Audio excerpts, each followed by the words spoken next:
ko lang po, G-loan ko, 10,000 po yung minimum na mauutang ko. Ngayon po, binayaran ko po lahat ng utang ko. Tapos po, get started na naman po siya.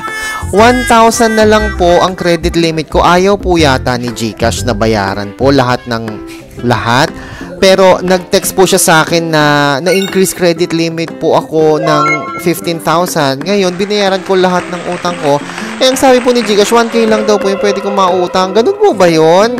Nako, mukhang nagkakaproblema po yata si GCash. Hindi kaya hindi nakakapag-remit si GCash sa Fuse Lending.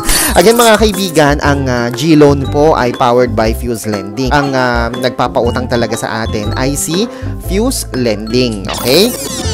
At si G-Loan o si GCash po ay platform lamang. Okay po, platform lamang. So, yung pera talaga galing kay Fuse Lending. Pero yung recommendation, mga kaibigan, ang nagre-recommend pa rin kay Fuse